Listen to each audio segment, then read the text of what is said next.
আসসালামু আলাইকুম ভিউয়ার্স। আজকে আমার গরুটাকে গোসল করানো হবে। আজকে বাইরে প্রচণ্ড তাপ, প্রচণ্ড গরমের কারণে গরু ওরকমভাবে রাখা যাইতেছে না। যেহেতু প্রতিদিনই আমি পুষ্করিণীর পানিতে গোসল করানো হয় আমাদের পুকুরের পানি দিয়ে, কিন্তু আজকে প্রচণ্ড রোদের কারণে পুকুরের পানি অনেক গরম হয়ে গেছে, যার কারণে পুকুরের পানিতেও গোসল করানো যাইতেছে না। যার কারণে আজকে আমাদের যে মোটর আছে মোটর নিয়ে আসছি, মোটরে ঠান্ডা পানি দিয়ে গোসল করানোর জন্য। আর গরুটা অনেক লড়াচড়া করতেছে, মানে প্রতিদিন যে জায়গায় গোসল করাই আজকে ভিন্ন জায়গা, তো তার জন্য এরকম লড়াচড়া করতেছে। মোটরের পানি মানে ওর দ্বারে কাছে যাইতে দিতেছে না, শরীরে টাচ করতে দিতেছে না। যাই হোক, যতদূর পারছি আপনার মোটরের পাইপ চাপ দিয়ে ধরে স্পিডে পানি দিয়ে দিয়ে শরীরের গোবরগুলো ফালানোর জন্য অনেক মানে অনেক দুষ্টুমি করতেছে, যার কারণে এরকমভাবে গোসল করানো যাইতেছে না। যতদূর পারছি মানে মোটরের পাইপ দিয়ে দিছি। গরুটা ইদানিং অনেক মানে লড়াচড়া করে, মানে রাখাই যায় না, মানে দৌড় দিলে একবারে জীবন শেষ, মানে শেষটাই চলে যায়। যার কারণে এরকমভাবে কাছেও যাইতে পারি না।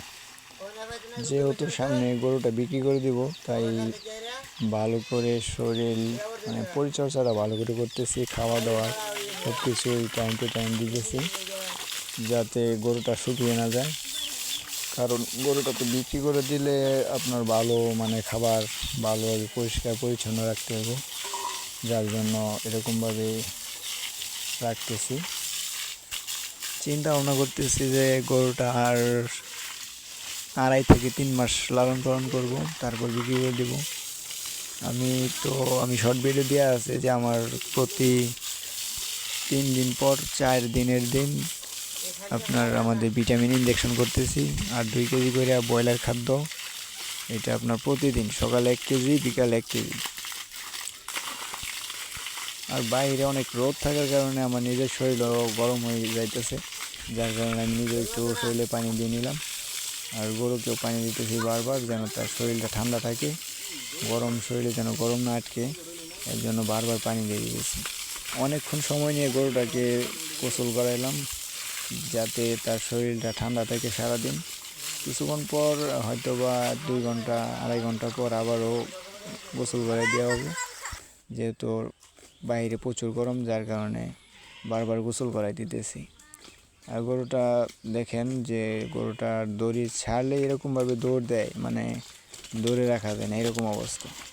ওর দৌড় একবারে শেষরাই লয়ে একবারে দৌড়া শুরু করে দেয়, দেখেন কি দৌড় দিছে।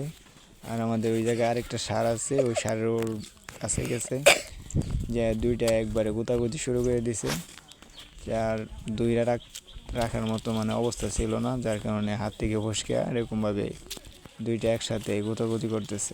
যাই হোক ভিউয়ার্স, আমাদের ইউটিউব চ্যানেলকে সাবস্ক্রাইব করবেন, সাদাত এগ্রো ফার্ম ইউটিউব চ্যানেলকে সাবস্ক্রাইব করে পাঠিয়ে থাকবেন। আসসালামু আলাইকুম।